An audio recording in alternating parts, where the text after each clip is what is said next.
Hello and welcome to my second location here in northwest Madagascar. This location here is a lot more remote than my previous location, as demonstrated by the fact that I have absolutely no cell phone signal in this location. But to be honest, it's quite nice to be totally off grid. So today, I'm going to talk to you about wash, I'm going to talk to you about food, and I'm going to give you a quick tour of the camp. So let's start off with what is wash. WASH, as defined by the World Health Organization, is water, sanitation, and hygiene. What does all of this mean? If you want to get more details on this, it's really well covered in both of the WHO's books, the Red Book and the Blue Book, as well as covered in really good detail in our Oxford book of Expedition and Wilderness Medicine. So, WASH. Let's break this down. Water. We all know that in the UK, most of us probably need about 2 to 3 litres of water just to keep ourselves at even kill. But when we're out here where it's hot and sunny, that could be double the amount of water you need back at home. And if you're doing really intense exercise, walking over deserts, climbing, anything like that, you could be talking about 10 to 15 litres of water a day just to maintain yourself at a sensible level.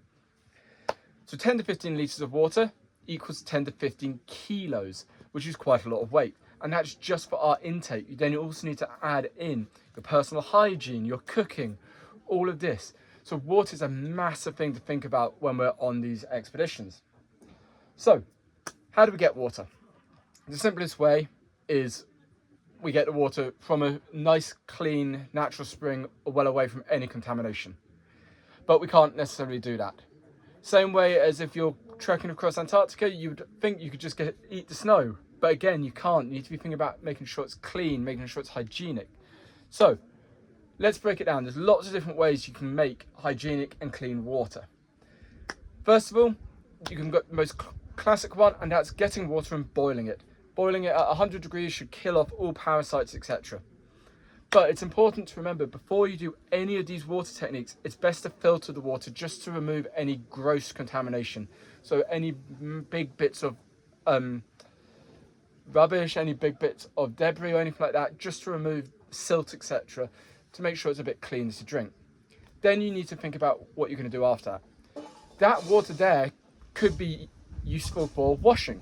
It could be useful for showering, but it's not good for eating or drinking. So what do we do now? We've got our first set of filtered water.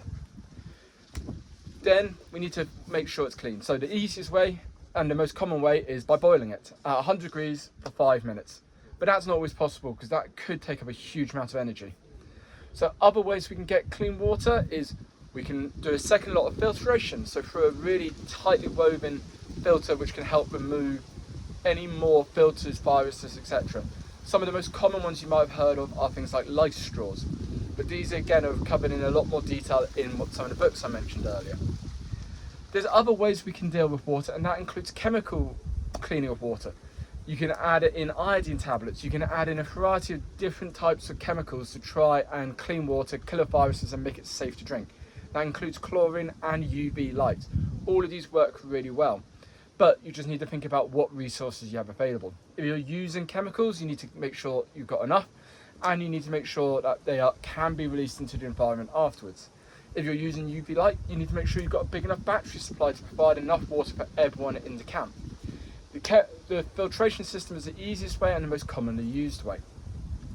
It does lead to the water tasting a bit funky afterwards. So water, really key thing to think about, and this can lead to a lot of illnesses if it's not done correctly. So water, great. The problem with all of this way is we might not be getting all the necessary ions and minerals we need for our body to function at a normal level. So we might want to consider adding in oral rehydration salts. There's a difference here. The ones you buy which are sports-based iron replacement drinks are great, but they don't have all the ions you need. You really need to be focusing on things like medical ones or diorolite or some form of dehydration ones, as these carry a lot more salts which are needed for the body to survive. So water in that way is vital, but we also need to be thinking about how else we use water rather than just drinking it. Hygiene is such an important thing when we're out here. That includes washing your hands, washing your body and brushing your teeth. So Washing our bodies, we can generally use the water which has just had that single filter use. But just remember, when you're doing that, make sure you don't swallow any of the water, don't brush your teeth in it, etc. And make sure when you're washing your toothbrush, you are using some of the cleaner water we have.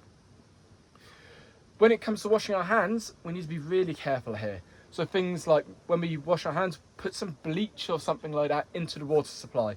We don't want to be carrying alcohol gel because A, it adds weight, and B, it leads to your hands getting really dry. But it also means if we don't clean our hands with alcohol gel, you're just killing off the viruses, you're not clearing off any dirt. So the way we out here we're using it is we're using water with a bit of bleach in it, and that should just make sure we clean our hands, and we also kill off any bacteria or viruses growing on our hands. Bleach is a great way of doing this. So that's sort of covered basic hygiene.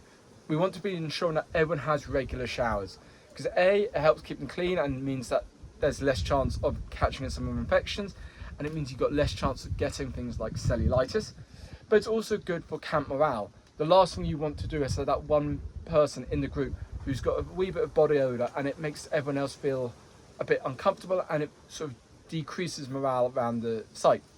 So hygiene is really important, keeping yourself clean. The final thing we need to think about is sanitation. So sanitation is showers and where we're going to go to the loo. Showers are relatively simple. We want to just make sure the water is draining off somewhere it's not going to contaminate local water sources. So for both showers and for peas, you want to make sure you're at least 50 meters away from any other water source. Both of these can allow to be soaked naturally into the ground and generally go through standard filtration in the ground, and there's often bacteria in the soils which can help break it down further. I would strongly suggest with all of this you carry bars of soap rather than shower gel, because it makes life a lot easier. So obviously showers are generally, you're not going to have a handheld shower with nice battery powers. It's going to be a man-bath, so it's throwing water over your body. Really good, really effective. Pee toilets, nice and simple. You need to have a hole dug in the ground ideally, and it should just filter out naturally. If you can use chemical toilets or something like that, or carry your waste with you, that's even better as it has less environmental impact, but that's not always possible. But the bigger thing we need to think about is what we're going to do with our fecal excrement. So this is contaminated, this is dirty, and we need to try and get rid of this somehow. The best way is by using sewer systems, and it gets taken away to be processed. But on these expeditions, that's not always possible. If you're doing a walking expedition and you're just going to stop to go to the loo at the side of the road or on the side of a trek, that's fine. You just need to dig a hole, make sure you cover it over, mix it all in, and generally try and take your loo paper with you and burn it, because that's the most hygienic way and it leads to least contamination of the ground. But if you're talking about a site like we've got here, you'd want to have actually more set toilets. So here we've got long drop toilets, so the waste drops into a deep hole. We can add in bacteria at the end of it, and then we can cover it over and let it naturally break down. But the key thing here to remember is you're at least 100 meters away from any water source, because you don't want to contaminate the water source. If you can carry chemical toilets, that's great, but again, it's all to do with weight. So that's a very quick overview of WASH. The other important thing we need to think about when we're on these expeditions is food. We all need food, but all get hungry. But there's lots of different types of food. Here we're lucky we've got a whole kitchen set up, and they can prepare us food which includes rice, beans, chips. It's a selection of different things made from locally produced products, so we're not having to carry anything. Food is a really good way of getting motivations up and keeping people happy. But there's a variety of other different types of food you can consider. You can consider sandwiches. Great, but they've got a very short shelf life and they're going to get squished in your bag. You can consider things like army rations. Again, easy, add water, eat them, high energy, really good. But A, it requires hot water, and B, they're not always the most tasty things in the world. We use a lot of local products here, so we've got rice, beans, all of this sort of stuff, which is really good. Some form of local meat. Again, the meats keep people really happy. It's a wee bit of an extra boost. But it's making sure everything is cooked hygienically. Making sure that when you're cooking it, you're using clean water, and making sure that the meat is properly cooked, because the last thing you want is people to get any further GI symptoms. So food, a whole variety of different options. You just need to make the choice depending on what your expedition's goal is and where you're going to be. So I could cover wash and food in so much more detail, go into a lot more depths about different options here, but this is where, if you want to go on expeditions, you need to be thinking about it yourself, doing your research and working out what there is available locally. But now let's go for a quick tour of my second camp, and I'll show you in detail a bit more to do with the wash facilities we have here.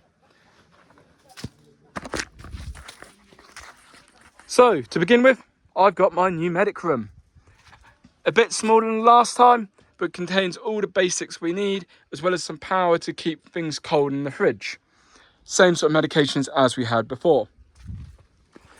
Then over in the background, you've got all our camping facilities. And as you can see, that in the shade, they keep it cool, it keeps it out of the way of wind, and it just means that everyone's got a bit more privacy.